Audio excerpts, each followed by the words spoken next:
As you can see, we've got a Jackson guitar here. There's a few things I wanted to go over about this particular guitar. Kind of interesting stuff. Yeah, Brad is a long time customer and a good friend locally. I was surprised to see him show up with a 6-string guitar, actually. Most of his guitars are 7-string. He was having problems with the bridge that came with the guitar, kept snapping strings.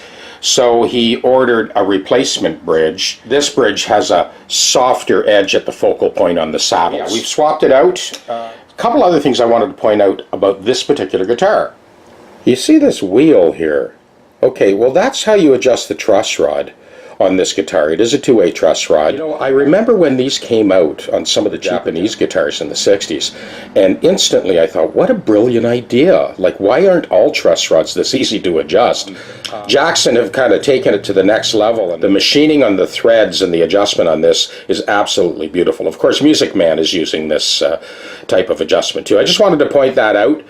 We adjusted this, got the neck as straight as we possibly could, and there are just a couple of issues, a couple of little high spots. It's going to need a little bit of leveling and recrowning. I want to demonstrate why you need to have multiple lengths of straight edges. So this one here, this big long one, I go across there, it looks pretty good, right? You know, all the way across. Don't see any big discrepancy. You know, almost perfect, right? Okay, well, let's try a slightly shorter one. Okay, that still seems to be pretty good. Let's go shorter again. Yeah, this is all good. No rocking. Yeah, looks good. So we got this length. Seems to be pretty good. Oh, wait a minute. Oh, we got an issue. This didn't show up with the larger straight edge. Let's drop it down a little bit more again. And okay, so now we got to focus. The trouble spot is right here. The lay of the neck is actually very good on this guitar. It's a great neck. So when I do my leveling, I'm just spot dressing this. I don't have a $125,000 CNC fret dressing machine. I don't have dial calipers up the back of the neck. I'm not putting the guitar in a vise. It's just here on the tech deck. And there's the culprit right there. When I go right to the outside edge, it's not bad. As soon as I come in, that 13th fret, lucky 13, right, that's what's giving us the grief. All we're going to do is just spot dress that one area. There's the culprit. On the tech deck with the proper neck support. Another thing that always kind of puzzled me was, why do we go from a 2x4 with a notch in it, the sort of Neanderthal repair guy, up to a $125,000 CNC fret dressing machine? All the research and development for the TechDeck workstation, doing tens of thousands of repairs with hundreds and hundreds of students over the course of 23 years. That absence of a one-stop multi-adjustable setup that allows you to do everything, but especially addressing the fretwork and fingerboard issues, doing pickup swaps and hardware swaps and wiring and right down to basic restrings, setups, intonation, etc., etc. So that was the thrust behind the development of the TechDeck workstation. There wasn't any type of egotistical pursuit in this. It was a matter of identifying this glaring lack in the industry of having one workstation that makes every job you can possibly imagine safer, simpler, and faster. And all of this at less than 2% of the cost of the one-trick pony CNC fret dressing machine. All right, let's take care of that high spot. Very lightly, again, like I've said so many times in other videos, I'm going across the radius, moving the file obliquely, and then cross-hatching, coming back the other way. Nothing else is going to be touched with the file here. It's just this trouble spot. You can hear that resistance to the file is decreasing as I come closer and closer to level. So let's take our little straight edge again and check that trouble spot. Ooh, look at that. No more clicking. She's done. Leveled, of course, we have to recrown and polish. I'm going to buff these frets out for Brad anyway. Now to take out the actual tooling marks of the file, I'm going over this with our 320 grit. So that takes out those tooling marks. Now we step it up to 400. Now we're going kind of full length. We've got a finer grit sandpaper here. Still got one more gauge to go. Here's our final grit. Again, if you look at that white SG video, it's a little bit more detailed than what I'm doing here. Okay, here's the final move. Now I go obliquely across the fret like this. Just gently. And Polish those frets to a mirror shine. You know, I can't help but shake my head in amazement and wonder. Watch the industry go round and round in circles, chasing its tail, this last decade especially. Yeah. I've watched demos of these CNC machines, and you need a team engineer's computer program, the real estate to house the thing, and then the price of the machine on top. Honestly, by the time they boot up the computer and load up the guitar, I'm done a fret dress. I'm on to the next one with the TechDeck.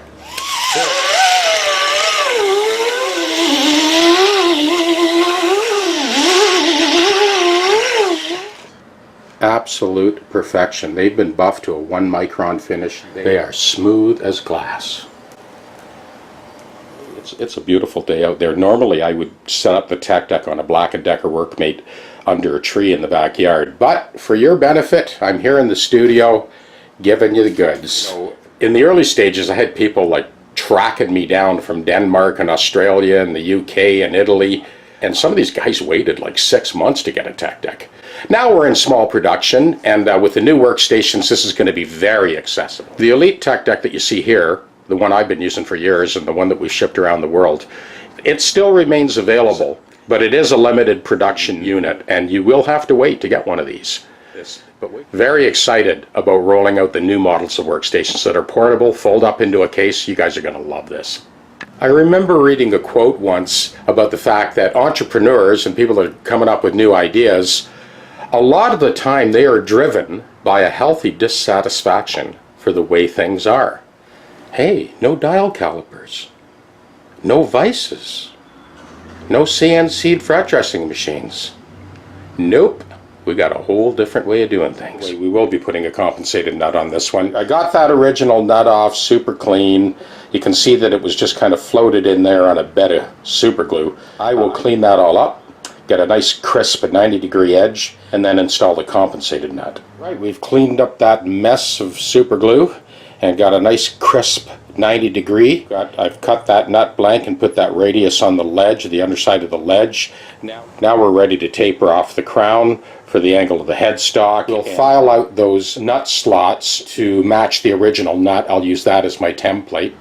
I have this little knuckle vise that I picked up at Busy Bee. I think it was $18.95. It might be $22 now. This is a few years ago. This is an awesome tool. You can see I've got it clamped to the table of that old Rockwell 14-inch bandsaw. It just puts it at a nice comfortable height. I've used the original nut to kind of trace those lines so it lines up. Okay, so this next step I like to score the lines for all 6 strings across the leading edge of that compensated nut. This is a file from the typical Hosco file set. You can get these anywhere online. There's all kinds of people that sell them. I start with the 26th thou file and then just score the leading edge to get this process started. I can rest my hand and my thumb on there.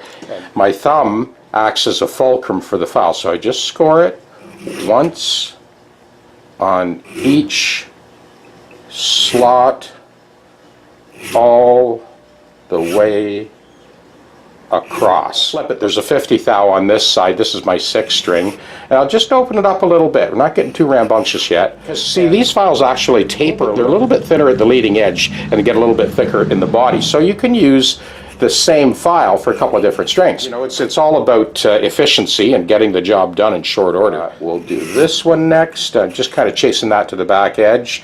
We'll switch back to the 26 for our 3rd string, like so. And then I'll switch to the thinner edge of this file, which is a 16, and chase that to the back edge. Chase this to the back edge. Basically roughed out the string spacing across the nut. There's the top of the nut. I've chased that line to the leading edge and then scribed it underneath.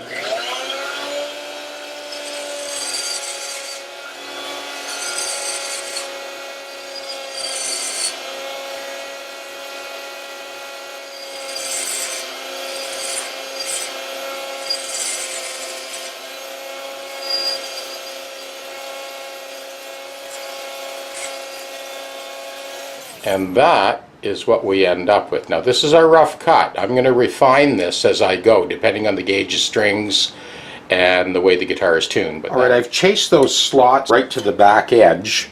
We're just about ready to put it on the guitar. We'll sort of triple check our string spacing. after I put the nut on the guitar. Of course, it'll be dry fit. I'm not going to glue yet. This is how I set up for any of those guitars that you feed the strings through the back, and this is how I do it on the TechDeck. Brad uses a 10 to 52 string on this one, so we'll just kind of feed that through like so. I'm going to touch the guitar and just concentrate on getting the strings through.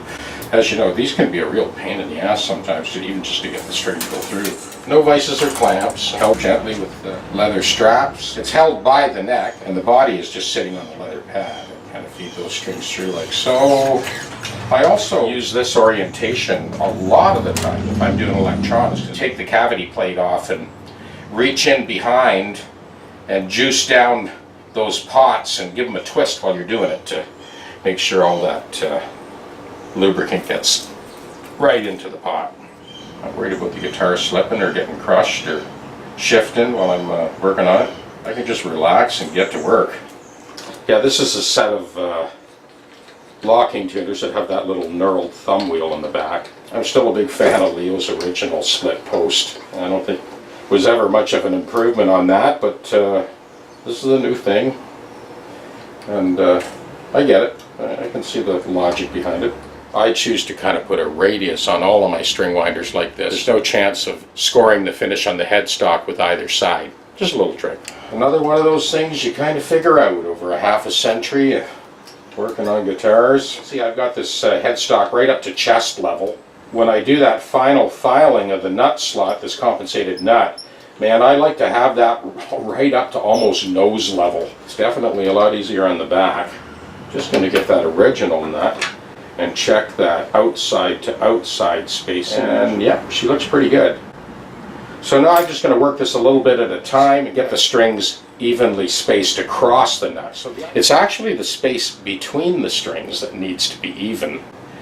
The strings themselves are logarithmically placed across the nut because they get thicker towards the bass strings. The center to center is actually not exactly the same distance. What you do want to make sure of is that the outside strings match perfectly to the original nut, and they do. The inside four, as I file, I'll move them one way or the other to make sure that in the end they're perfect. One more thing I wanted to mention about these self-adjusting radius gauges, you want to make sure that the density of that foam is very low density. You don't want it to be so hard that it actually pushes the string up. When I bring that up and when it touches, it does not lift the string. You essentially adjust the action to where you want. You know, some people like it ultra close, other people don't want it too close. And that's once you've adjusted the guitar to the action you're used to, with the two outside strings, bass and top string, then these four middle strings, which were hiked up out of the way initially, are brought down and they just kiss that radius. Then you're guaranteed a perfect radius to match your fingerboard. Okay, we are definitely on the home stretch with this compensated nut.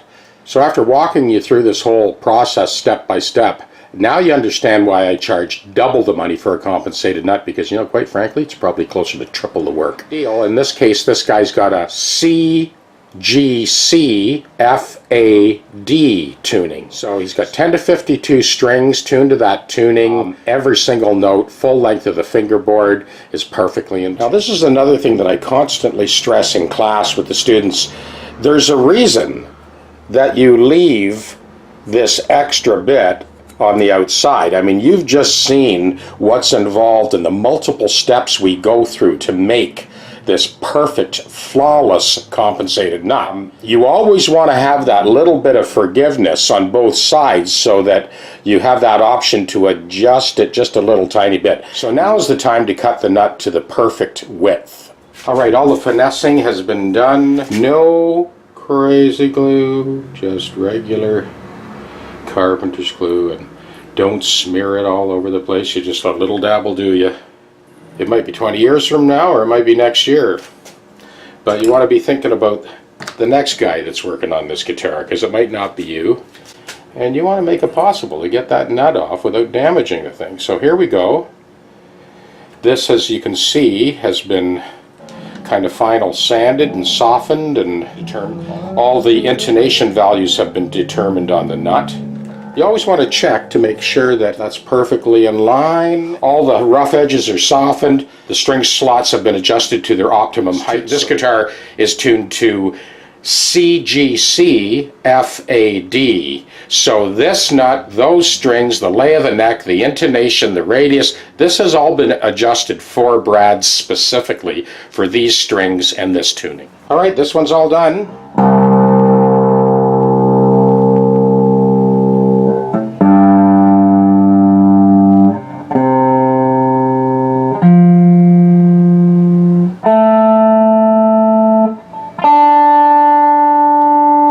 7th fret, 19th fret, 7th fret, 19th fret, 7th fret, 19th fret, 7th fret, 19th fret, that's the traffic going by on the outside, it's putting the tuner right. 7th fret, 7th fret, 19th fret. This is CGC FAD, but you still have to be able to verify that those first fret notes are in tune. So there's our C, first fret, C sharp, G, and G sharp.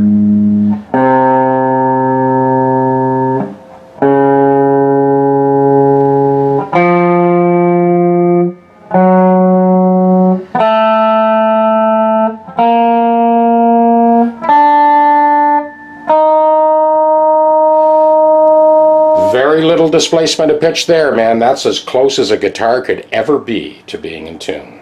Compensated nut, fret dress, that spot dress you saw earlier in the video. We did the bridge swap out.